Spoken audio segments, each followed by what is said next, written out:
우리가 하나님 나라의 선교의 큰 전망을 보기를 원합니다.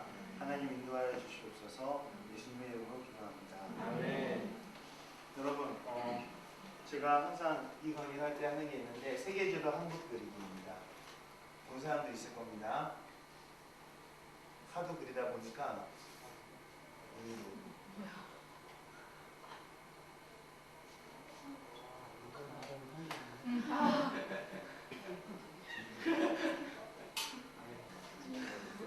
간단하죠. 자, 세계지도예요. 여러분, 이제 예수님께서 오신 다음에 땅끝까지 가서 복음을 전하라고 하신 이후로 지금 굉장히 많은 사람들이 선교로 나갔습니다. 선교로 나갔고 하나님의 복음을 전했어요. 근데 그러다가 이제 근대 선교의 시기가 들어오면서 굉장히 복음의 전파 속도가 빨라졌습니다. 예를 들어서 기독교 인구가 전 세계의 10%가 되는 데까지 걸린 시간이 한 1500년 정도 걸립니다. 근데 20%가 되는 데까지 걸린 시간은 100년도 걸리지 않아요. 30%가 되는 데까지 걸린 시간은 점점 1%가 성장하는데 막 100년씩 걸렸는데 몇천 년, 막 1000년 막 그렇게 걸렸는데 점점 빨라지고 있다는 거예요. 근데 그것의 제일 기초적인 것 중에 하나, 펀더멘탈이 뭐였냐면은 철도가 개발되었다, 또는 배가 개발되었다, 이런 것입니다. 여러분, 전 세계 옛날에 인도에 가면은 여기에 교회들이 하나씩 있어요. 히말라야 산속에 교회가 하나씩 있어요. 이 교회는 뭐냐면 모라비안 교회예요. 웨슬리가 모라비안의 영향을 받았다는 얘기 들어보셨죠? 그냥 설교 때 그냥 간간히 도대체 뭐가 뭔지 몰라도 아무튼 듣고 흘리신 기억은 있을 겁니다. 다음 주 강의에 나오겠지만 모라비안들은 걸어서 여기까지 한 2년 3년씩 걸려서 가서 복음을 전하다 죽었어요. 다시는 돌아오지 않았습니다. 그들의 교회가 아직도 인도의 북부의 곳곳에 있어요. 그런데 제 선배가 여기에 갔다 와서 사진을 보여주셨는데 참 감동적이거든요. 그런데 전 세계를 한 바퀴 돈다는 건 마르코 폴로도 꿈을 꿀 수 없는, 즉 세계를 땅끝까지 복음을 전한다는 것 자체가 정말 너무너무 힘들던 시절이 있었지만 범선이 개발되었다는 거 아닙니까? 전 세계 2년 생활권의 획기적인 도약이 일어난 것입니다. 전 세계 2년 생활권. 배만 타면은 2년 안에 세계 어디든지 갈 수 있다. 획기적이지 않습니까? 배가 침몰할 확률은 3분의 1밖에 되지 않아요. 이건 엄청나게 획기적인 것입니다. 진짜로요. 물론 아주 무서운 것이죠. 배만 타면 이제 전 세계 지도가 다 그려진 거예요. 마젤란, 콜럼버스, 마젤란, 바스코 다마, 캡틴 쿡, 이런 사람들이 지도를 만들었죠. 그래서 전 세계 지도가 다 그려지니까 나침판, 해도, 돛담배, 이건 연료도 안 되잖아요. 이걸 하면 전 세계 어디든지 2년 내로 갈 수 있다는 것입니다. 그러면서 이 당시에 어떤 비전이 있었냐면 연안 선교의 비전이라는 것이 처음으로 지어집니다. 전 세계의 모든 항구들, 그렇죠? 항구들이 있을 거 아닙니까? 뭐 있겠죠. 전 세계 모든 항구의 교회를 하나씩 세우자 이겁니다. 그러면은 도대체 몇 명쯤 있으면 될까요? 한 2000명 정도의 훈련된 목회자가 있으면 가능하지 않겠습니까? 전 세계 모든 항구의 교회를 세우자. 그래서 땅끝까지 복음을 전하자. 지금까지 1000년 동안 교회가 거의 유럽에만 있었는데 땅끝까지 복음을 전하자. 전 세계 모든 항구의 교회를 세우자. 그럼 교회에서부터 내륙으로, 교회에서 예수님을 믿는 사람들이 내륙으로 들어가서 복음을 전하지 않겠는가. 이 비전 하에서 우리의 교회가 100년을 갔습니다. 그런 다음에 어떤 두 번째 획기적인 것이 개발되냐면 80일간의 세계일주라는 책을 혹시 보셨습니까? 영국 신사들이 모여서 이야기를 하고 있죠. 자, 내가 지구를 도는데 한 150일은 걸린다고 생각하는데 말이야. 무슨 소리야? 과학이 반대해서 100일이면 갈 수 있네. 100일? 후후후, 그것도 길어.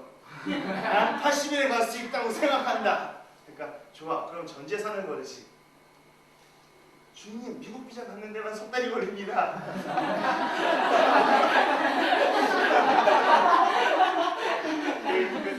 아무튼 이 당시 대영제국이 한 신사가 세계를 한 바퀴 도는데 80일이 걸렸다는 이야기입니다. 전 세계 100일 생활권으로 들어온다는 거예요.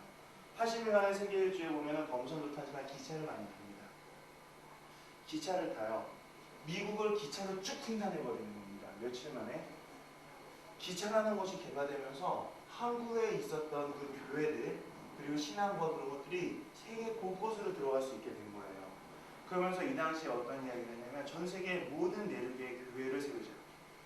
즉 전 세계 모든 나라의 교회를 세우자. 이것이 선교의 제2기 내륙 선교의 시대입니다. 이 비전하에 우리가 100년을 받고 그때 아펜젤로 언더우드 선교사님께서 그 시기에 우리나라에 오신 거예요. 1기가 뭐라고요? 2기는? 네, 3기에서는 무엇이 이루어지냐면 세계 2년 생활권에서 세계 100일 생활권으로 줄었습니다. 100일이면 세계 어디든지 갈 수 있다. 기차가 있으니까. 그냥 세계 지도에서 아무데나 하나 딱 찍어요. 여기 갈 수 있어? 100일이면 갈 수 있다. 굉장히 획기적인 거예요, 이 당시에. 근데 이러다가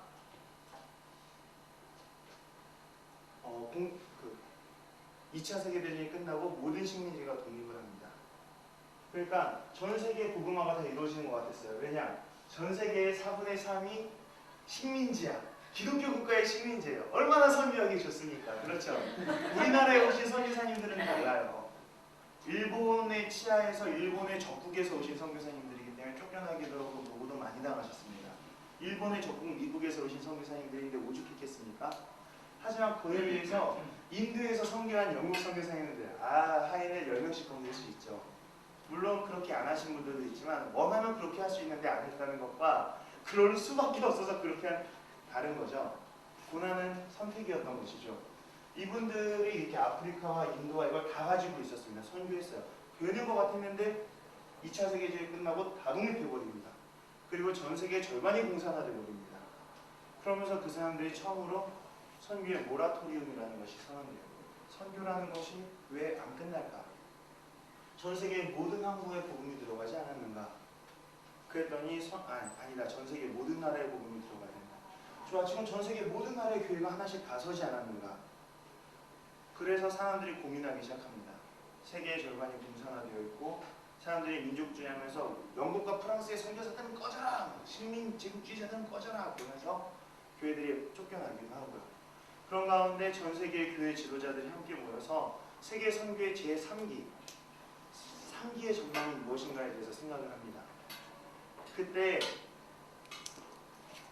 도널드 맥가브란, 랄프 윈터, 로렌 커닝햄 이런 존 스토트 이런 유수한 세계의 교회 지도자들이 모여서 하나의 합의를 도출해내게 되는데 그것이 로잔 선언입니다. 거기에서 어떤 이야기를 하게 되냐면 전 세계에는 16,000개 정도의 미전도 종족이 있다라는 이야기를 하는 거예요. 전 세계 200개 나라에 복음이 다 들어갔다고? 웃기지 마라. 대한민국을 제외한 모든 나라는 한 나라가 한민족으로 이루어져 있지 않다. 인도에는 1600개의 민족이 공존하고 있고 서울만한 콩알만한 싱가포르에도 8개, 9개의 민족이 살고 있으며 전 세계 하나의 민족으로 이루어진 나라 대한민국이 거의 유일무이하다는 거죠. 16,000개의 민족이 살고 있다는 거예요. 그리고 그들 가운데 복음이 들어간 게 몇 민족이냐 했을 때 4,000개 정도가 안 된다는 거. 12,000개 정도의 미전도 종족이 남아있다는 것이 우리에게 충격으로 다가오게 되었습니다. 그래서 모든 족속과 백성과 방언 가운데 복음이 들어가야 하는데 아직 우리에게 12,000의 미전도 종족이 남아있다는 것이 주어지게 되는 거예요. 그럼 이 12,000개의 미전도 종족은 도대체 어떻게 하면 다 없앨 수가 있을까? 이게 4,000개가 없어지는데 걸린 시간이 자그마치 1900년. 그러면은 12,000개 어떻게 하는가? 그런데 생각해보세요. 1기의 비전에 하나님께서 배를 주셨죠. 2기의 비전에 무엇을 주셨냐면 기차를 주셨어요. 3기의 비전에는 비행기를 주셨습니다. 이제 전세계 이틀 생활권입니다. 그렇죠. 여객선 타면 전세계 이틀 안에 갈 수 있어요. 전투기 같은 거 타면 하루에도 다 가죠. 그렇죠. 비행기 타도 이틀에 세계 거의 모든 곳을 갈 수 있는 생활권의 시대가 도래한 거예요. 이것은 어떤 이야기냐면 선교사가 가서 살다 오지 않아도 선교사가 치고 빠지고 할 수 있고 단기 선교를 갈 수 있고 왔다 갔다 할 수 있고 선교사가 가만히 있으면서 수많은 단기 선교의 오고 감을 통제하면서 사역을 할 수 있게 되었다는 것이에요. 이 3기에 하나님께서 단기 선교라는 무기를 주셨어요. 이것은 이제 조금 이따가 다시 이야기하겠습니다. 76년도 74년도 죄송합니다. 4년인가 6년입니다. 그때 12,000개 정도의 미전도 종족이 남아있다고 했는데 2004년에 다시 조사를 해봤습니다. 몇 개가 남았었게요? 7,000 몇 개 정도밖에 안 남았었어요. 지금 복음이 얼마나 빠른 속도로 번지고 있는지를 여러분이 생각해 보실 수 있을 것입니다. 생각해 보십시오. 4,000개 없어지는데 몇 년 걸린 거죠? 12,000개에서 7,000개가 되는, 한 8,000개 정도가 되는데 30년이 걸렸죠. 그러면 주님께서는 언제쯤 오실까요? 감히 장담할 수 없지만 지금 속도대로 하면 2064년에 주님이 오시지 않겠습니까? 2064년 10월 28일 0시에 여러분 모두 흰옷을 입고 배단위교회 강당에 모여주시기 바랍니다. 12시 종치에서에 맞춰서 점프를 하셔야 됩니다. 여러분, 하나님의 나라가 굉장히 빠르게 번지고 있습니다. 지금 이 순간에도 복음은 산불같이 번지고 있어요. 여러분, 사람들이 마귀가 계속해서 우리를 속여요. 어떻게 속이냐면 지금 교회는 침체하고 있어, 망하고 있어, 이런 이야기를 계속해서 우리에게 퍼뜨립니다.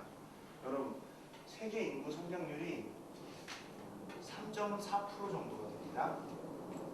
3.4% 정도 돼요. 그러면은 불교 인구 성장률은 얼만큼쯤 될까요? 똑같아요. 3.4. 한 이 정도에서 왔다 갔다 합니다. 근데 무슬림의 성장률이 한 5%쯤 된다는 거죠. 이대로 가면 전 세계 무슬림화 되겠죠. 기독교의 성장률은 얼만큼쯤 될까요? 마이너스.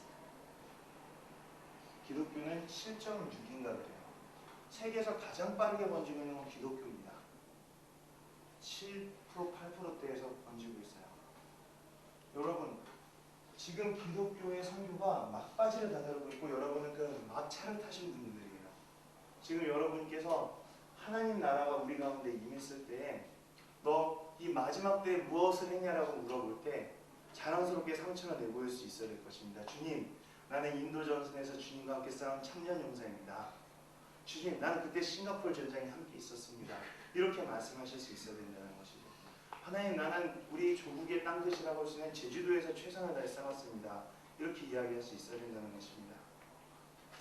그럼 이제 우리가 이런 시대를 살고 있다는 것을 숙지하고 이제 2007년도를 살아가는 우리가 지금 살고 있는 세계의 선교 현황은 어떻게 되고 있는가 잠깐 살펴보겠습니다. 자, 기억나시는 분들 있을 것입니다. 천하 삼분지계. 이게 뭔지 아시죠? 네? 삼국지에 보면 나오잖아요. 유비가 울면서 제가 공명한테 도대체 어떻게 하면은 내가 거시기 할 수 있겠습니까? 그러니까 엉엉 울면서 그러니까 천하 통일은 안 되더라도 하면서 이야기하는 게 형주를 먹으면 천하를 셋으로 갈라서 이렇게 싸울 수 있습니다. 뭐 이런 이야기를 하고 있습니다. 그러니까 세계를 보는 시야를 그 당시에 천하를 보는 시야를 제가 공명은 갖고 있었다는 거죠. 위에는 위, 조조가 위를 갖고 남쪽에 송곤이 오나라를 갔는데 유비 당신의 병사가 2명밖에 없죠. 당신이 형주와 입주를 차지하면은 천하의 균형이 3분으로 맞게 됩니다. 그러면서 천하 통일을 도모할 수 있을 것입니다. 뭐 이런 이야기를 삼국지에서 하고 있습니다. 지금 세계 선교에 있어서 천하 3분지기 하는 거 나눠보도록 하겠습니다. 일단 먼저 아프리카 지역을 한번 보겠어요. 아프리카 지역. 아프리카 지역은 혹시 블러디 다이아몬드라는 영화 보신 분? 꼭 보세요. 정말 좋은 영화입니다. 호텔 르반다, 파워 오브 원, 사라피나 이런 영화들을 꼭 보세요. 파워 오브 원이라든가 아프리카의 현실 같은 것이 아주 적나라하게 드러납니다. 아프리카는 지금 점점 더 못 살게 되고 있습니다. 아주 가난해요. 차라리 식민 통치할 때가 나았어요. 아프리카 지도 보면은 이집트도 그렇고 이렇게 좀 바둑판 모양이라는 거 여러분 생각해 보셨어요? 좀 이런 식으로 되어 있지 않아요? 왜 이렇게 직선인지 아십니까? 경도 위도대로 나눴어요. 이거 무슨 얘기냐면 이만큼은 영국이 갖기를 하지, 이만큼은 프랑스, 이만큼은 독일 했다가 그걸 갖고 있던 대로 이렇게 광복을 시켰어요. 근데 A라는 부족이 이렇게 살고요. B라는 부족이 이렇게 살고 C라는 부족이 이렇게 살아요. 그러면 이 나라에 살고 있는 사람들은 별 걱정이 없어요. 근데 이 사람들이 독립운동을 합니다. 근데 이 사람들이 요 나라에서는 다수 부족인데 여기서는 이들이 독립운동을 해요. 뭔지 아시겠죠? 영원히 끝나지 않는 싸움이에요. 그러면서 모든 상업 기관 산업은 다 파괴되고 계속해서 굶주림의 순환이 일어납니다. 다이아몬드라든가 석유라든가 그런 것 때문에. 그러면서 여기는 계속해서 저주와 가난과 그것이 끊이지 않고 있어요. 그럼에도 불구하고 복음은 사하라 이남행은 거의 기독교화돼서 복음은 북으로 차고 올라가고 있습니다. 물론 상당히 많은 영목사님 크리스천들이 있지만 이들에게 정말 필요한 것은 굶주림에서 해방할 수 있고 사람들이 살아서 일어날 수 있는 복지 시스템이에요.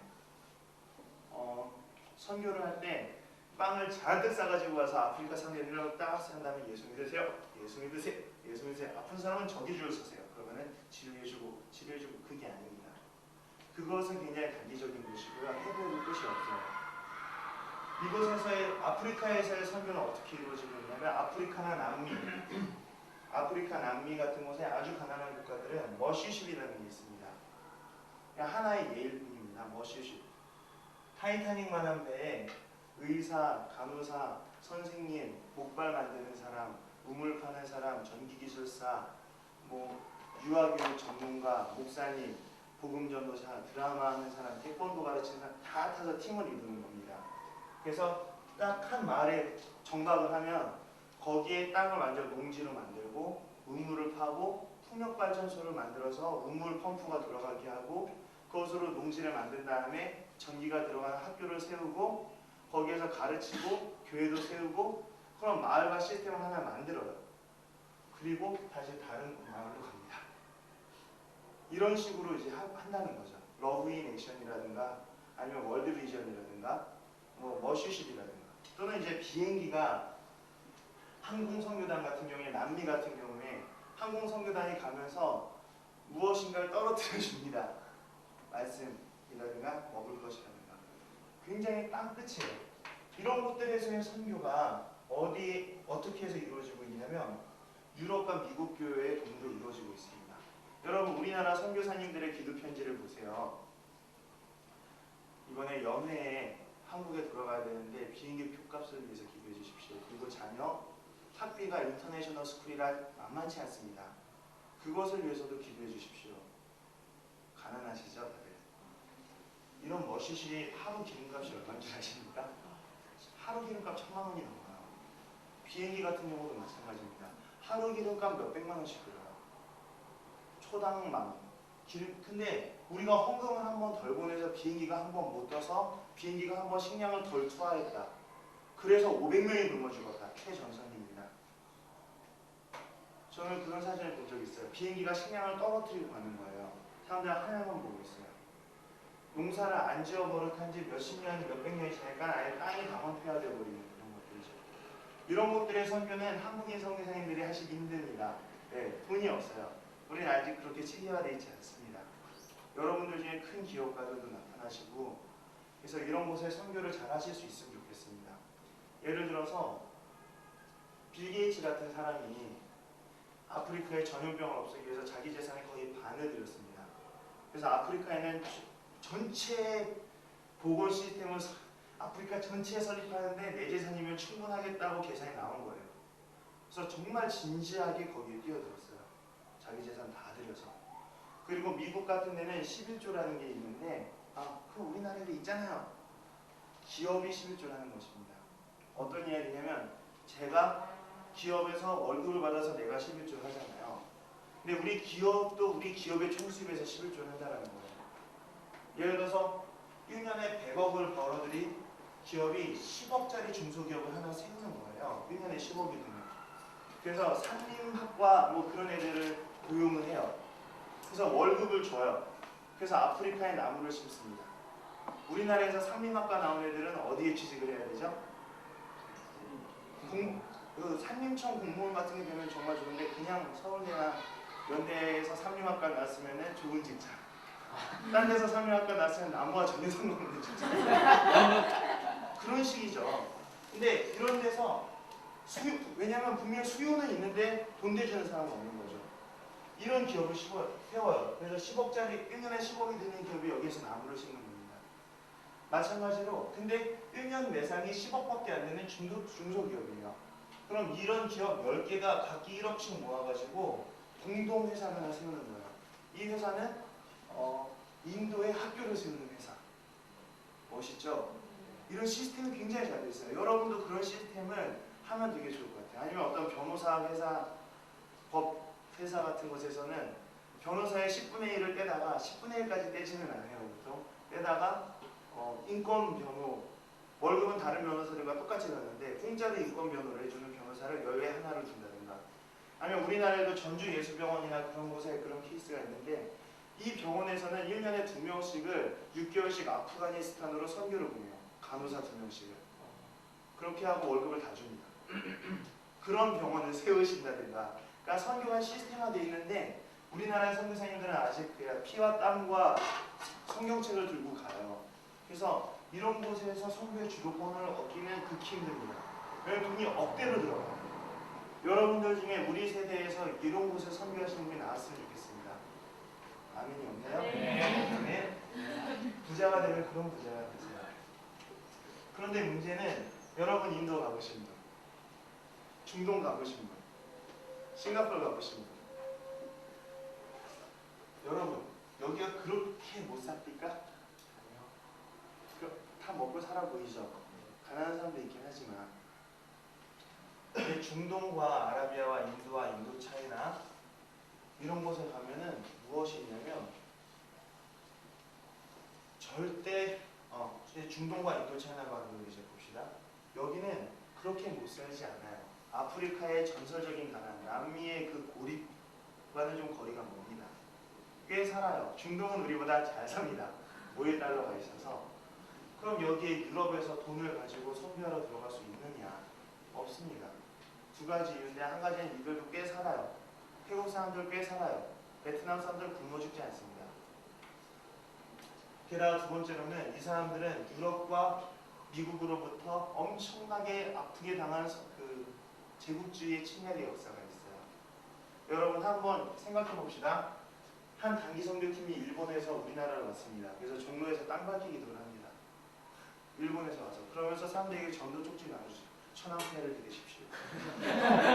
천황폐하가 우리의 힘이 되십니다. 우리 순간 이렇게 천황폐하를 찬양하시고 어떻게 되죠? 바로 순교하는 겁니다. 네. 우리가 일제에 36년 지배를 받았잖아요. 그렇죠? 이 사람들은 유럽과 미국에게 36년이 뭡니까? 360년까지 지배를 받는 사람들이에요. 이들이 백인의 종교를 받아들이고 싶겠습니까? 우리가 일본에서 아무리 우리나라에 천황 종교 선교를 보내도 안 될 겁니다. 마찬가지로 이들도 그래요. 물론 아주 정확히 똑같진 않아요. 왜냐하면 그래도 기독교인들이 좋은 일을 한 것을 인정하고 사회 시스템 속에서 엘리트들이 기독교인인 경우들이 왕왕 있기 때문이에요. 기독교를 통해 근대교육과 의회제도가 들어온 것도 인정합니다. 그래도 감정은 감정이에요. 싫은 건 싫은 겁니다. 그래서 이들은 선교가 잘 이루어지지 않았습니다. 돈 필요 없고 민족감정 너무 심하고. 한 가지 팁을 드리자면 맞은 사람은 때린 사람에게 선교를 할 수 있어요. 한국에서 일본으로 선교사 보내고 한국에서 중국으로 선교사 보냅니다. 몽고로 선교사 아주 잘 보냅니다. 몽고가 우리에게 얼마나 잔인하게 했습니까? 일본이 한 거하고는 비교도 안 됩니다. 그렇죠? 근데 때린 사람은 맞은 사람에게 선교 갈 수 없어요. 그래서 우리가 6,000번의 외침을 겪은 우리나라야말로 선교를 위한 강력한 하나님의 도구라는 것입니다. 우리는 침략하지 않았다는 것이죠. 너의 힘이 없어서. 그것도 있지만 우리나라는 참 하나님께서 예비하신 것 같아요. 어느 나라 기회에 가서나 살 수 있는 민족들. 스웨덴이나 노르웨이 사람들 선교사가 많이 나가요. 근데 아프리카 가면은 맥을 못 써요. 그 사람들 제일 따뜻할 때가 5도 이런 데서 살던 사람들이 아프리카 선교지 못 갑니다. 남아프리카나 싱가포르 사람들 선교 많이 갑니다. 몽고 시베리아 못 가요. 제일 추울 때 25도 이런 데서 살던 사람들 가면은 그 쇼크에 걸려요. 우리는 어디에나 갈 수 있어요. 그것도 분명히 있습니다. 아무튼 여기는 이제 백인 선교사가 못 들어가는 지역이기 때문에 한국이 열심히 했어요. 한국인들이 열심히 했는데 하나님께서 새로운 다크호스를 보내주십니다. 바로 중국입니다. 하나는 유럽과 아프리카 남미입니다. 여기는 아마 주님 오실 때까지 계속 이들이 주도권을 잡을 것 같아요. 이 시스템 다 만들어지면 한 2050년 주님 오실 날이 얼마 안 남죠. 우리나라가 경제가 급속히 발전하고 쳐도 이런 시스템은 급속히 만들어지는 게 아니에요. 유럽 시대 때부터 중세 시대 때부터 해오던 가닥이 있어서 하는 거예요. 이런 거 정말로. 중국이 있습니다. 어떤 장점이 있냐면 중국의 이제 지하교회들은 고난과 박해를 겪었어요. 지금도 겪고 있습니다. 하늘에 속한 사람이란 책 읽어보신 분? 예, 훌륭하십니다. 꼭 읽어보세요. 제 강의를 들었기 때문에 하늘에 속한 사람을 읽었습니다 라는 분이 다음 주에 나오면 제가 상을 드리겠습니다. 하늘에 속한 사람이라는 책이 있는데 그걸 보면 중국의 지하교회들의 비전이 나옵니다. 그것은 바로 백투 예루살렘입니다. 중동과 동남아시아에 대해서 이야기를 하고 있는데 중동에 대해서 생각을 해보겠습니다. 여러분 옛날에 해초 천축국 해초 스님이 인도까지 갔습니다. 한 50개국 언어를 알아서 갔을까요? 자, 여기로 가서 불교를 갖고 와야 되니까 언어를 시작하자. 안 됩니다. 근데 언어라는 게 지금처럼 국경이 명확하지 않던 시절에 스펙트럼이 있어요. 점점점 바뀌어요. 가면 갈수록. 만일 걸어서 간다면 점점 언어가 바뀌는 걸 느낄 수 있다고 해요. 근데 지금은 방송과 공교육이라는 게 있어서 국경 딱 건너면 말이 바뀝니다. 근데 옛날에 그러지 않았다고요. 50년 전만 해도 그러지 않고 국경 쪽으로 가면 점점 바뀌어요. 물론 어느 정도 확 바뀌는 부분도 있긴 하지만 이들의 문화가 중국에서 중동으로 갈수록 점점 스펙트럼화돼서 바뀝니다. 원래 실크로드를 따라서 가면서 중국 최서부에 사는 사람들과 중동 동부에 사는 사람들은 많이 비슷해요. 많이 비슷합니다. 그래서 이들은 갈 수 있고 두 번째로 중동과 중국은 원래 가까운 동맹지간입니다. 이들은 원래 냉전 시대에도 소련 편도 미국 편도 안 되던 중동과 중국은 상당히 가까웠어요. 그래서 이들은 육로로도 걸어갈 수 있고 세 번째로 중국 사람이 중동 선교를 잘할 수 있는 이유의 세 번째는 이 사람들은 더 못 사는 나라로 선교를 가는 게 아니라 잘 사는 나라로 가는 거예요. 그런 부담이 없죠. 다만 고난을 받아야 되는데 여기는 고난 받아야 되죠. 죽어야 되잖아요. 가면. 이 사람들은 원래 여기서 살아남은 사람들이에요. 고난에 대해서 걱정 없습니다. 그래서 이들이 백투 예루살렘은 중국인들의 손으로 이스라엘에 가야 된다고 생각을 하는 거예요. 요즘에 중동 선교분이 많이 들어서 한국에서도 백투 예루살렘 합니다. 근데 저는 이건 약간 좀 붐이라고 생각해요. 오버다. 왜냐하면 이건 하나님께서 중국 교회에게 주신 거라고 생각을 합니다.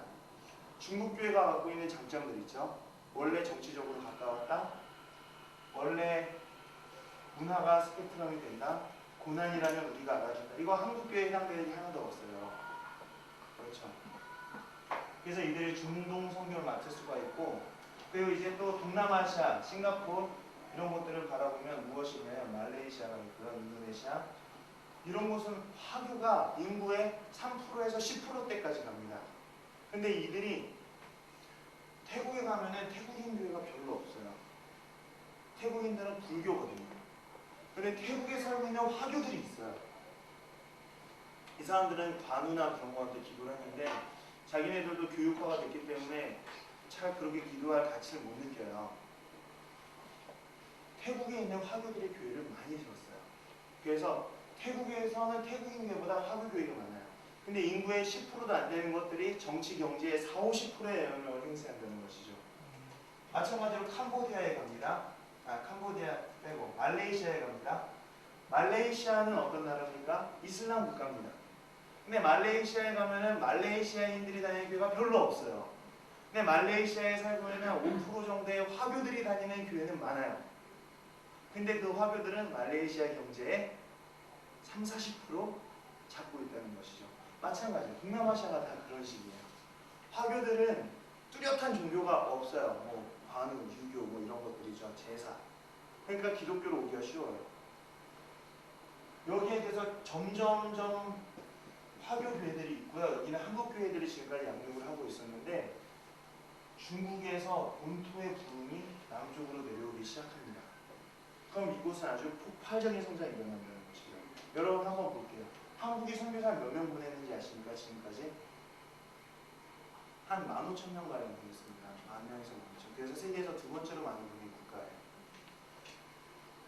그러면은 10,000명이라고 칠 때 크리스찬 10,000,000명에서 1,000명이 하나씩 보낸다는 것이죠. 중국의 1억 성도가 1,000명이 하나씩 보내면 몇 명인지 아십니까? 10만 명입니다. 세계 선교사 다 합한 수가 그냥 나온 거예요.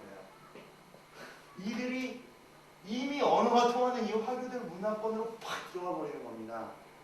우리나라 87년도까지 여권 만들려면은 이만큼의 서류를 준비해야 됐었어요. 국경이 안 열렸었습니다. 올림픽 이후로 국경이 열렸습니다. 마찬가지로 중국 지금 국경이 안 열려 있어요. 여권 만들려면 이만큼의 서류를 만들어야 됩니다. 근데 중국이 국경이 열리면 바로 뛰어나가려고 준비된 선교사의 수가 이미 10만 명이 넘어요. 이들이 열리면 중동과 동남아시아에서의 선교의 주도권은 중국이 잡게 됩니다. 하나님의 나라가 가까이 느껴지지 않습니까? 그 중에서 가장 중심이 될 만한 곳이라면 싱가포르입니다. 싱가포르 사람들은 적어도 4개국어를 동시합니다. 국어가 4개예요. 이 사람들은 왜냐하면 말레이시아계, 인도계, 중국계 섞여서 살아요. 그러면서 여기 시민들에서 영어도 합니다. 이 사람들은 대단한 사람들이에요. 교육 수준도 높고 사회의 가장 상류층들은 기독교인들이 딱 잡고 있어요. 이 나라에서 화교들의 부흥이 아주 끝내주게 됩니다. 말레이시아, 베트남, 캄보디아 다 박해가 있는 나라들인데 싱가포르 없잖아요. 캄보디아도 없지만 여기 워낙 가난한 나라고 싱가포르 없잖아요, 박해가. 그래서 싱가포르에 폭 목사님의 하베스트 처치 있죠. 그런데 가면은 화교의 힘을 느끼게 되는 거죠. 화교 교회의 힘. 여러분 가서 느끼고 오십시오. 여기서 복음을 전하기 시작하면 장난 아니라는 거죠. 화교 교회의 힘이 커버할 것입니다. 싱가포르에 가시는 분 가서 기도 많이 하시고 또 우리에게 있는 성령의 촛대가 다 여기로 옮겨가지는 않을 수 있도록 좀 기도해 주시기 바랍니다. 무섭습니다. 인구 비율당 선교사는 싱가포르이 우리보다 많이 보냈습니다. 선교사 쪽수는 우리가 많은데요. 인구 비례당 선교사 파송수는 싱가포르이 더 많아요. 그만큼 싱가포르 교회는 발전했다는 것입니다. 화교들이 서쪽으로 남쪽으로 갑니다. 그럼 이제 우리 한국이 할 수 있는 일은 무엇이 있겠습니까? 예, 두 가지가 있습니다. 하나는 인도입니다.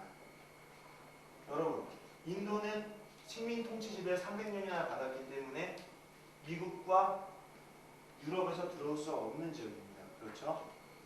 그런데 중국 교회의 영향력이 인도에 거의 미칠 수가 없어요.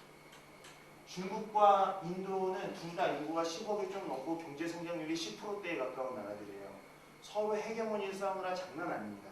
이 두 나라는 지난 50년간 전면전을 3번을 해서 3판 다 중국이 이겼습니다. 그만큼 이 두 나라는 사이가 굉장히 안 좋아요.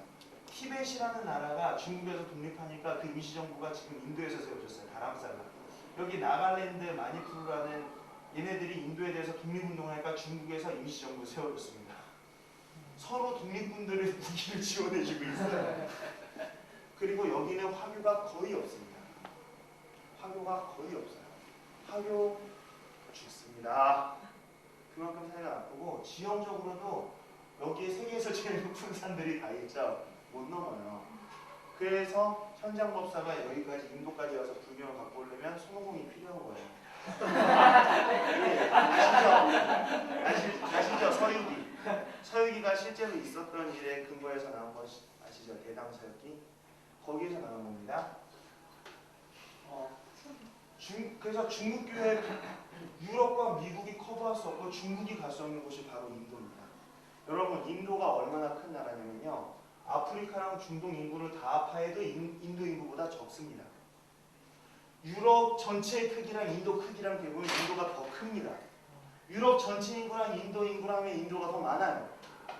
유럽에 있는 인종수와 인도에 있는 인종수라면 인도에 있는 인종수가 더 많고요. 아프리카랑 중동에 있는 인종수를 다 합한 것보다 인도에 있는 인종수, 언어수가 더 많습니다. 1600개의 언어가 있고요. 네, 1600개 정도의 언어가 있고 공용어가 16개 정도 됩니다. 엄청난 나라예요. 이 인도라는 나라는 근데 중국에서도 못 가요. 그러니까 중국이 당장 성교사를 파송하지 못하지만 싱가포르에서 많이 파송하잖아요. 싱가포르의 부흥도 인도 차이나지 중국을 뚫기 힘들다는 거예요. 화교에 힘이 들어가기 어렵고 유럽과 미국의 힘이 들어가기 어렵습니다. 여기는 그러면은 어디가 들어갈 수 있겠어요? 생 우리밖에 없어요. 아 진짜 다른 나라 화교 빼고 유럽 빼고 미국 빼고 찾아보세요. 대체 뭐가 있나? 기독교 국가 뭐 일본 교회가 선교하겠습니까? 북한 교회 생 우리밖에 없습니다. 정말 우리밖에 없어요. 그리고 아프리카랑 중동 선교사 합한 수랑 인도 선교사 합한 수랑 그럼 어디가 더 많을까요? 생각해보세요. 여기 다 합해서 10억 안 돼요. 한 8억쯤 되고 여기 한 10억쯤 되는데 여기 다 합한 선교사 수랑 여기 선교사 수 제가 알기로 10배 넘습니다. 이쪽이. 그럼 중국 선교사 수와 인도 선교사 수는 얼마큼 차이가 날까요? 10배 넘습니다. 인도는 우리밖에 못 가는 곳이라 그래요. 근데 우리도 별로 안 가잖아요. 한국 감리교회에서 인도에 선교사 몇 명 파송했는지 아십니까? 20명 안 돼요. 제가 다 세봤어요. 그러면 감리교가 20명이 안 된다면 그 중에 대표가 김대균 선교사님이에요. 한국 감리교 인도 선교사 대표입니다. 여러분 거기로 가시는 거예요? 제가 캄보디아가 인구가 한 700만쯤 되는데 여긴 10억이거든요. 캄보디아에 파송된 선교사 수랑 인도에 파송된 선교사 수가 비슷할 겁니다. 그리고 필리핀에 파송된 선교사 수는 인도 선교사 수의 수십 배가 될 거예요. 이게 우리의 현실이에요. 왜? 인도는 우리밖에 못 가는데 우리가 안 가고 있기 때문입니다. 지금 세계 선교에서 우리가 맡을 축은 유럽과 미국이 아프리카와 남미, 중국과 화교들이 동남아시아와 중국. 그렇다면 우리가 맡을 곳은 인도라고 우리가 보아야 되는 것입니다. 그래서 이것이 큰 세계 전략의 틀 속에서 여러분이 갖고 계셨으면 좋겠어요. 인도가 어떤 나라입니까? 힌두교로부터 나온 것이 종교다원주의, 포스트 모더니즘, 히피즘 이런 것들, 프리섹스 굉장히 많은 것이 인도로부터 샘솟아서 나가고 있어요. 엄청난 나라예요. 지금 이슬람에 의해서 우리가 영향받는 게 뭐가 있습니까? 정신적으로, 영적으로 없어요. 우리가 그들에게 영향을 미치고 있어요. 그들은 헐리우드와 포르노 때문에 점점 무너져가고 있습니다. 근데 인도는 우리에게 영향을 미쳐요. 옥주현의 영을 대적하시기 바랍니다. 그냥 뚱뚱하게 사세요. 요가는 사악한 겁니다. 사악한 거예요. 요가는 기도예요. 네, 그건 굉장히 사악한 겁니다. 졸린 분은 그냥 주무시길 바랍니다. 그래서 인도라는 곳을 우리가 이렇게 치고 들어갈 필요가 있는데 예, 하나님께서 우리에게 인도 선교에 대한 굉장히 많은 가능성을 열어주셨어요. 이것은 인도 팀뷰 때 이야기하겠습니다. 네, 그렇게 하고요. 그러면 한 가지는 인도입니다. 그리고 또 한 가지는 한 가지가 더 있다면은 단기 선교라는 것입니다. 여러분 한국에서 선교사 몇 명 보냈다고요? 10,000명 가량 보냈습니다. 한국에서 단기 선교 1년에 몇 명 보내게 해요? 25,000 정도 됩니다. 지금 10,000명 보내서 세계에서 제 두 번째로 선교사 많이 보낸 국가가 됐는데 단기 선교 20,000명씩 보낸다는 거예요. 여러분 단기 선교 가보신 분? 외국으로. 여러분 비행기 타니까 거기에 팀이 몇 개 있을까? 많아요. 정말 많죠. 관광객이 많아요. 단기 팀이 많아요. 단기 팀. 정말 많아요. 저는 제가 13번 갔다 왔습니다. 해외에. 가보면은 딱 보면 단기 팀 보여요. 5명 이상 물이 쥐어있고 그 중에 하나가 기타를 했으면 무조건 들려요. 그래서 진짜 저 공항에서 영대 방송으로 기도했으면 좋겠어요. 안녕하십니까? 인천국제공항 담당 목회자 아무태입니다. 지금부터 열방으로 터뜨려야 진짜 손님의 반 이상이 단기팀이에요. 그렇죠? 인도는 그래도 사업상 갈 데가 있는데 동남아시아 사업상 갈 데가 있어요. 관광 갈 데도 있어요. 그래도 단기팀이 더 많아. 소말리아라든가 부룬디라든가 이런 데 가는 비행기는 온리 단기팀밖에 안 타요. 거기 관광할 게 있으니까 비즈니스 할 게 있습니까? 외교관과 단기팀이에요. 그렇기 때문에 한국은 정말 엄청난 전제력을 가진 나라예요. 여러분 한번 생각해 보세요. 일단 모든 기후에 적응이 가능하다 그랬죠. 모든 기후에 적응이 가능하고 모든 곳에 가서 얼굴이 대충 친근하게 먹혀요. 여러분이 얼마나 평범한지 아시나요? 모든 나라에 가서 얼굴이 대충 친근하게 먹히는 무던한 얼굴을 가지고 있어요. 게다가 한국인들은 여러분 좀 죄송하지만 여러분들 중에서 고등학교를 졸업 못하신 분이 계실지 모르겠지만 전원 고졸 이상의 학력을 가지고 있습니다. 거의 전원이 고졸 이상의 학력을 갖고 있고 과반수가 대학 이상의 학력을 갖고 있어요. 여러분 그거 아십니까? 2년제 무허가 대학이라도 입학하는 순간 여러분은 세계 1%의 지성인에 반영이 됐다는 것. 여러분이 그런 지성을 갖고 있어요. 여러분이 못 느끼고 있어요. 여기서는 너무 많은 사람들이 있어서. 예를 들어서 유아교육과를 나왔습니다. 진짜 전선 기도해주세요. 정말 유치원에 자리가 없구나. 막 그래요. 내가 진짜 취업만 되면 11조도 많이 하고 그럴 텐데 막 하면서. 그런데 여러분 인도에 제가 가보니까 커다란 학교가 있는데 내전 지역이었는데 없어요 교사가. 중학교 3학년짜리가 선생님이 부임하실 때까지 하고 가르치고 있어요. 200명의 학생이 배우고 있었어요. 거기에 저희가 가서 교구를 만들어줬습니다.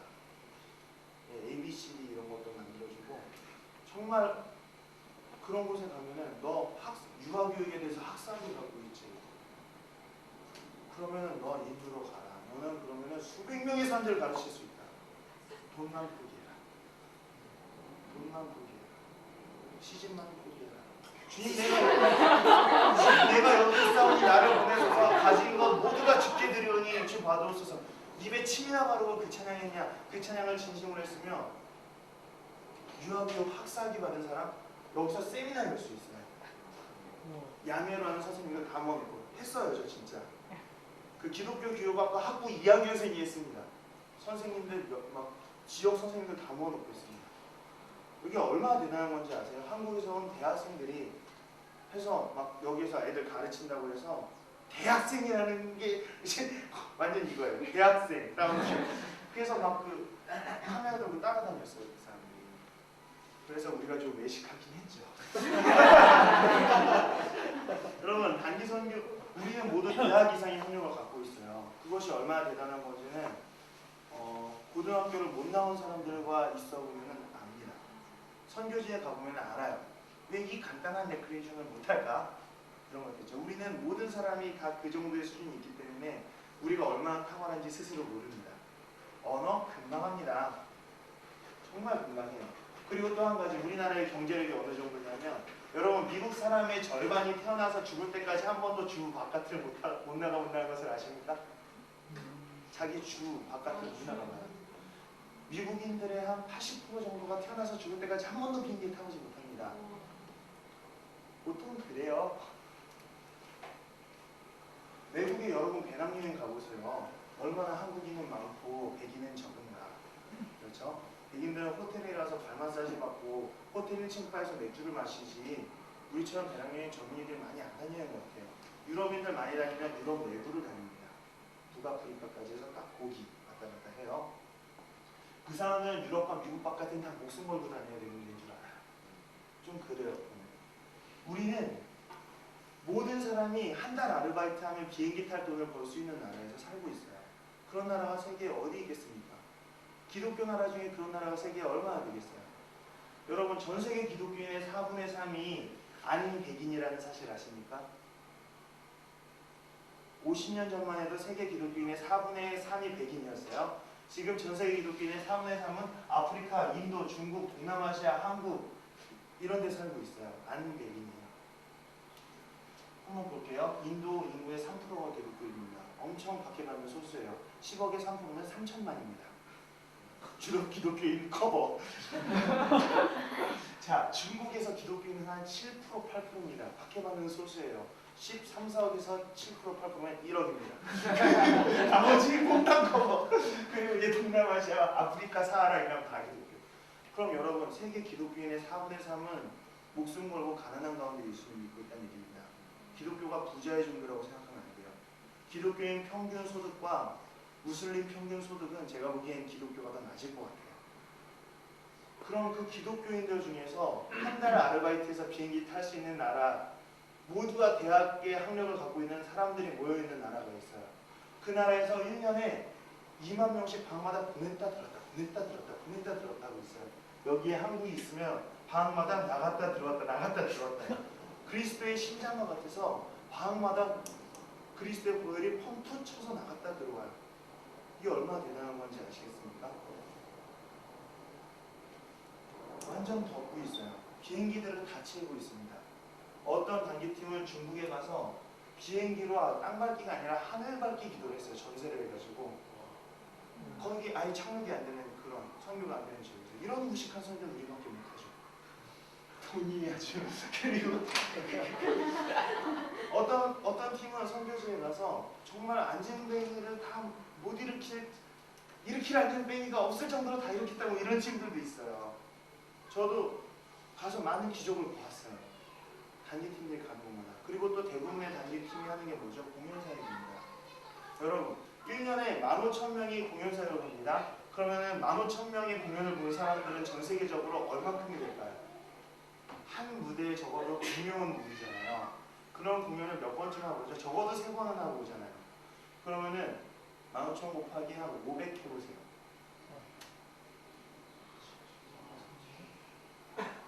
1년에 한 1,000만 정도가 한국 기독교인들을 직접 만나요. 동남아 아프리카에서. 외교관이나 호이카에서 몇백 명 가지고 무슨 짓을 해도 우리를 따라올 수가 없어요. 아무리 언론 앞에서 무슨 짓을 해도 우리를 못 따라옵니다. 한국 교회가 얼마나 큰 일을 했는데요. 이 1,000만 명의 사람들에게, 아니 1년에 1,000만 명이에요. 우리는 단기선교한 지 얼마나 오래됐습니까? 한국 교회가 1년에 1,000만 명의 사람들에게 우리는 태어나서 처음이자 마지막으로 본 외국인들이면서 천사들이에요. 저는 한류라는 게 괜히 왔다고 생각하지 않습니다. 1,000만 명의 사람들이 매년 봐왔어요. 지금까지 우리를. 한국에 완전 친한파들입니다. 무슨 얘기인지 아시겠죠? 친한파들이에요. 한국인의 가능성이 이렇게 엄청나다는 거예요. 여러분, 캄보디아나 태국이나 이런 나라에 가서 혹시 텔레비를 켜보신 적 있습니까? 중국이나 TV 보신 분입니다. 가서 한번 보세요. 싱가포르 가서. 채널을 키면은 일단 채널이 많다는 것을 놀라게 됩니다. 근데 채널이 어떻게 되냐면 캄보디아 국영방송. 우리 초등학교 다닐 때 우리 채널 몇 개였죠? 3개. 그랬단다.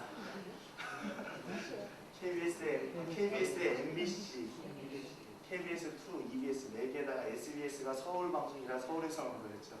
그리고 아침과 밤에 이제 조그맣고 2번이 보이는 데가 가끔 있었습니다. 그러면 이제 워리어가 나와가지고 소고기 그렇죠. 여기 보면은 이 나라들이 방송 시스템이 그래요. 우리나라 한 20년 전과 같아요. 10년 전과 같아요. 캄보디아 같은 데는 더 하죠. 그러면 텔레비가 어떠냐면 캄보디아 가서 텔레비를 켜니까 캄보디아 방송이 이거밖에 없더라고요. 화면에 캄보디아 정부 공고가 이렇게 딱 종이가 떠 있어요. 캄보디아 글씨가 이렇게 써 있어요. 화면이 정지해 있습니다. 뭔지 아시겠죠? 뭔지 아시겠죠? 캄보디아 방송은 일단 그겁니다. 뉴스 정도 합니다. 근데 이제 TV에 딱 보면은 이제 베트남 방송이 뭐예요? 왜냐면 우리가 초등학교 때 위성 TV가 그렇게 보편화되어 있지 않았지만 이들은 자기네 나라 방송국이 쓰기도 전에 이미 위성 TV가 다 있어요. 그러니까 보면은 베트남 방송도 보이고 인도 방송도 보이고 중국 방송도 보이고 미국 방송도 보이고 NHK, 아리랑 TV가 다 나옵니다. 그럼 여러분 보세요. 이 베트남 사람들, 여기 사람들이 우리나라 30년 전의 윤리관, 40년 전의 윤리관을 갖고 있다고 생각해 봅시다. 이 사람들이 섹스 앤 더 시티를 봤습니다. 이해가 가겠습니까? 무슨 미친 것들이야. 이해가 안 가요. 그러면 이제 동양 거를 봐야죠. 이 동남아시아 사람들이 섹스 앤 더 시티를 봤어요. 이해가 안 가요. 그 동양 거를 봅니다. 일본 거 얼마나 엽기적입니까? 우리가 봐도 그렇잖아요. 우리보다 30-40년 늦은 사람들이 보면 어떻게 했어요? 중국. 왜 중국 영화가 거의 옛날을 배경으로 하거나 왜 거의 옛날을 배경으로 하는지 아십니까? 아니면 홍콩의 갱스터만 나오는지 아십니까? 중국은 현대를 배경으로 영화를 그릴 수가 없어요. 아직도 검열이 있기 때문에 자칫 정치적인 거 공산당을 비방하는 듯한 게 하나 나왔다면 다 죽는 거예요. 그러니까 무조건 텔레비의 방송은 이런 거밖에 안 나오는 거예요. 그쵸? 있었는지 없었는지 알 수도 없는 그 무림이라는 세계. 그러면 일부 매니아는 나오겠지만 그럼 이 사람들 도대체 자기네 나라 방송은 약하잖아요. 그럼 뭘 봅니까? 한국 방송을 봅니다. 그러면 이제 굉장히 버라이어티한 주제들이 현실을 배경으로 해가지고 자기네 문화하고도 맞게 유교 문화권에 맞게 나옵니다. 여러분 한류를 위해서 우리가 특별히 만든 드라마 같은 게 있습니까? 없어요. 근데 보통 한류는 어떻게 해서 알려졌냐면 우리는 몰랐었는데 일본에서 배용진이 인기를 아더라. 우리가 모르는 사이에 그들이 좋아하고 있었더라는 거예요. 한류의 펀더멘탈은 제가 보기에 아주 튼튼해요. 영화에 기초한 게 아니라 드라마에 기초한 거기 때문에 그래요. 이 사람들이 그만큼 우리가 문화가 호환성이 있는데 단기팀이 계속 가서 때려줍니다. 직접 가서. 한류라는 게 얼마나 강력한지 우리가 외국인 노동자들 박해한 거를 다 덮었어요. 이들 나라에서 한국에 대한 이미지가 엄청 제고됩니다. 우리가 하나님께서 주신 선물이라고 생각해요.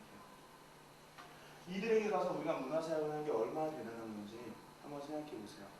예를 들어서 우리나라에 제가 생각하기에 기독교 문화가 저 초등학교 한 저학년 때, 1, 2학년 때 이야기를 들어보면 저보다 나이 많으신 분들도 계시죠. 옛날에는 기독교가 교회가 제일 재밌는 곳이었단다. 교회 외관이 여자친구 사귀어요. 옛날에 교회 친구 초대밤이 가장 재밌는 행사였어요. 언제까지? 서태지가 나오기 전까지입니다. 텔레비에 서태지가 나오기 전까지 세상에서 제일 재밌는 건 교회였어요. 맞죠? 교회 연극, 교회 꽁트, 친구 초대의 밤. 지금은 친구 초대밤 하면 이웃교회 친구들을 초대해 오지만 옛날에 친구 초대밤을 하면 정말 친구를 초대해 오던 시대가 있었답니다. 그렇죠? 옛날에는 정말 우리가 문화에 대해서 앞서 나갔어요. 세상에서 비 내리는 호남선 할 때 그때 교회에서는 별빛 속에 빛나는 주님 이런 찬양을 했어요. 굉장히 우리가 앞서 있었어요. 신상원 씨, 최용덕 씨. 그 빛나는 한국 기독교 문화의 황금기를 이룩했었더랍니다. 그런데 서태지라는 때가 나왔어요. 난 알아요. 그때부터 교회는 세상 문화보다 뒤떨어지기 시작합니다. 우리가 CCM을 죽어라고 랩 CCM을 개발해 놓으니까 레게가 유행을 하더니 레게 CCM을 개발해 놓으니까 이번엔 막 힙합이 유행을 하는 것입니다. 도저히 따라갈 수가 없어요. 지금 어느 정도 따라잡긴 했어요. 락이라든가 소프트 락이라든가 어떤 그 미디어, 그러니까 인터넷이라든가 그런 부분에서 기독교가 전혀 꼴리지 않게 따라잡은 부분이 있어요. 불교나 천주교가 우리보다 훨씬 뒤처진 부분이 그런 부분입니다. 근데 만일에 서태지보다 먼저 우리나라에서 기독교 랩을 하는 사람이 나왔었으면 어떻게 됐을까요? 여러분, 서태지가 92년에 나오기 전에도 이미 미국에는 랩으로 찬양을 하는 그룹이 있었습니다. 여러분, 서태지가 나오기 직전에 와가지고 데이트를 치는 뉴키즈 온 더 블락이에요. 스텝 바이 스텝. 지금 들으면 별거 아닌 노래인데 한국 여자들 막 밟혀 죽고 팬티 집어 던지고 난리 났어요. 그때 막 심장마비로 죽고 봤다는 사실만으로 죽고 그랬어요. 지금 그거 한번 동영상 찾아서 보세요. 암쟁 맞아요. 정말 모범적인 청소년들이에요. 청바지에 단정한 티셔츠를 입고 나와서 이러고 있어요. 광해에 외치는 자의 소리가 있어 뉴키즈 온 더 블럭이 서태지의 길을 예비했습니다.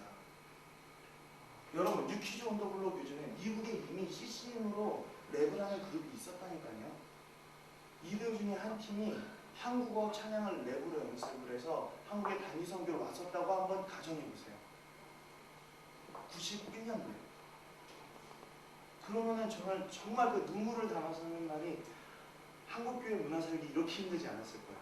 미국에서 한 팀만 뉴키즈 온 더 블럭처럼 랩으로 찬양을 연습해서 한국어로, 영어로 해도 좋아. 한국에 왔어서 교회들 큰 교회 한 10개만 들어왔었다고 생각해보세요. 어떤 일이 있었겠습니까? 한국교회가 이렇게 문화가 침체되지 않았을 거예요. 지금 겨우겨우 회복해 나가고 있잖아요. 이런 건축 인테리어도 받아들이고요. 지금 우리가 앉아있는 이런, 그렇죠. 기타를 치고 그게 얼마나 지금 힘들게 해낸 겁니까? 근데 여러분, 우리가 여기서 뭘 해가지고 가잖아요. 단기 선교가 1년에 한 번씩 가죠. 우리가 가면은 현지의 문화보다 10년, 20년 앞선 걸 하는 거예요. 우리가 모르고 하고 있는 건데. 여러분이 유키즈 우리가 불러봅니다. 여러분 이해 가십니까? 우리가 가서 무심코 했던 공연 하나가 그들에게는 평생 따라갈 수 없는 거예요. 예를 들어서 우리나라에서 이미 좀 한철 지난 두란노의 그 엄청나게 광대한 그 경배와 찬양과 집단 군구 같은 거 있죠. 90년대 풍미했던 거요. 그걸 지금 중국의 상황에 딱 들어맞아요. 중국, 그쵸? 그래서 두란노에서 아인이라는 앨범을 만들어서 중국에 쫙 뿌렸습니다. 그 아인이라는 앨범에 나온 수준을 중국에서 자체적으로 만들어서 하려면 얼마나 오랜 시간이 걸릴까요? 그렇죠. 아마 중국의 세상 가수들의 수준보다 더 높을 거예요. 이것이 한국의 세상 가수 수준보다 낮을지라도 우리는 그곳에 가서 문화를 선점해버린다는 거예요. 단기 선교가 어떤 건지 아시겠죠? 여러분이 어린이 교육 어떤 레크레이션 같은 거 거기서 하죠? 제가 장담합니다. 인도 최고의 부자 유치원에서 하는 것보다 더 좋은 프로그램이고 더 컬러풀한 프로그램이고 상품도 더 좋고요. 애들에게 깊이 인식이 됩니다. 우리는 그들 까먹어요. 갔다 오면. 그 사람들 우리의 이름을 죽을 때까지 까먹잖아요. 그래서 저는 증명사진 찍다가 망한 사진들 있으면 다 모아둬요. 그래서 인도에 가면 하나씩 줘요. 애들 서로 가지려고 그래요. 갖고, 왜냐면 애들이 그걸 볼 때마다 저를 기억하겠죠. 근데 서로 가지려고 그래요. 그리고 나중에 봤는데 형, 나 어디를 전대 갔는데 형 사진 갖고 있는데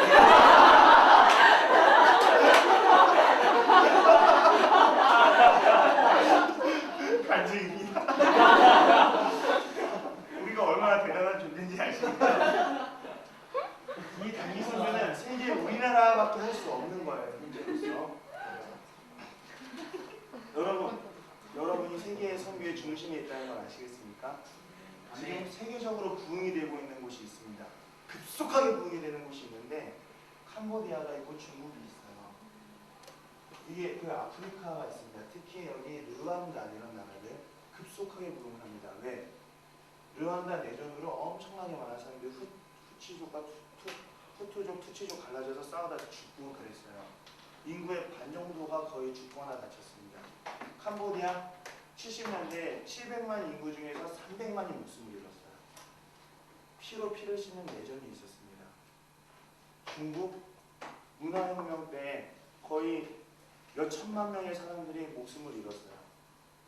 그러한 그 피바 속에서 복음이 성장을 하고 있는 거예요. 선교라는 것이 급속하게 불길처럼 일어날 때는 보통 두 가지입니다. 바퀴가 있었을 때랑 크로스 컬처의 충격이 있을 때예요. 크로스 컬처의 충격. 서태지와 애들, 우리가 뉴키즈 온더 블락이라는 겁니다. 그렇죠. 우리가 가면은 그날에서 나타나려던 서태지가 쏙 들어가 버려요. 서태지를 너무 나쁘게 말하는 것 같긴 한데 세상 문화의 상징으로서 제가 말한 겁니다. 흔히 말하는 하늘이 낸 사람이죠. 그 사람이 교회의 세상 문화에 대한 우위를 완전히 뒤집었으니까요. 상징적으로 말하자면. 여러분, 제가 보기엔 그래요. 여기에서 이제 캄보디아나 중국 같은 곳이 부흥하는 이유는 피입니다. 근데 이 피의 약발은 30년을 가지 않아요. 우리도 부모님들의 약발이 떨어진 세대 아닙니까? 우리 부모님들이 고난을 겪고 나서, 그렇죠? 우리는 부모님들처럼 취하고 기도하기 힘들죠. 부모님들은 돼요, 그게. 제가 보기에 이들의 경제 성장률을 볼 때 선교가 그렇게 길지는 않을 것 같아요. 피가 필요해요. 터툴리안이 말했어요. 교회는 순교자의 피를 먹고 자란다고요. 그런데 우리에게 비장의 무기가 있습니다. 여기서 죽은 사람들보다 더 많은 사람들이 죽었는데도 바퀴가 보통 이런 데만 문화혁명 한 4년, 5년, 캄보디아 그 킬링필드 3년 보통 그렇거든요. 바퀴라는 게 6.25 한 3, 4년 그렇죠. 그 휴증이 길고요. 50년간 박해를 받으면서도 교회가 꾸준히 성장하고 있는 곳이 있어요. 북한이에요. 여기에 얼마나 많은 피가 축적됐는지 생각해 보세요. 신의주 인구의 반이 기독교인이었어요. 3분의 2가 기독교인이었던 도시 동방의 예루살렘 평양 얼마나 많은 교회들이 있었는데 여기는 아직도 지하 교회들이 계속해서 색출당해서 죽고 있어요. 여러분, 남한에서 흘려진 순교자의 피가 많죠. 그것으로 인해서 우리가 지금 세계를 섬기고 있는데 북한이 열린다고 생각해보세요. 게임 셋. 이건 치트키입니다. 하나님 입장에서 보면 맵상에서 아껴두고 있는 치트키예요. 북한이 열린다. 중국하고도 비교가 안 돼요. 중국은 삼자교회라도 있었지. 그렇죠? 북한이 열리면 끝장납니다. 북한 사람들이 선교 나간다고 생각해보세요. 저 협성대에 북한 조선족이나 북한 출신 신학대학원생들을 만나서 이야기를 하면서 그들의 여시를 보면서 이 사람들을 보면은 이제 끝난다라는 생각을 했어요. 하지만 이 사람들이 우리의 문화 수준을 따라가려면 좀 멀었습니다.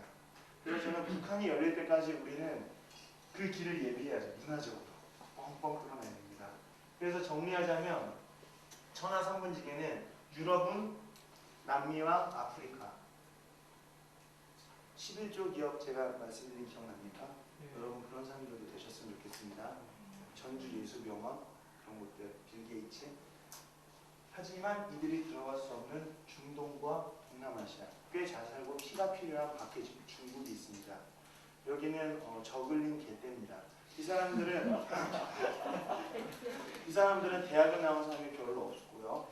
문화사역을 할 건덕지가 별로 없습니다. 돈이 없어요. 하지만 믿음과 피가 있습니다. 저글링 개떼입니다. 우리는 수는 적지만 비행기를 타고 있고요. 돈이 있고요. 문화적으로 앞서 있습니다. 뭔지 아시겠죠? 우리는 뭐라고 비교할 수 있죠? 네? 뭐라고? 캐리어 배틀크루저? 그렇죠. 아무튼 아주 비싼 유닛이에요. 근데 이제 우리가 길을 예비하면 뒤에 최강의 업그레이드 풀업 저글링 개떼가 여기서 나타납니다. 우리가 길 닦아주면 그러면은 이제 여기 이제 그 무슬림 유저, 힌두 유저들이니까 나감 이제 얼마 안 남았어요. 나감 붙기 하면서 맵을 한번 보시라고요. 세계 선기의 퍼스펙티브가 큰 전망이 보이십니까?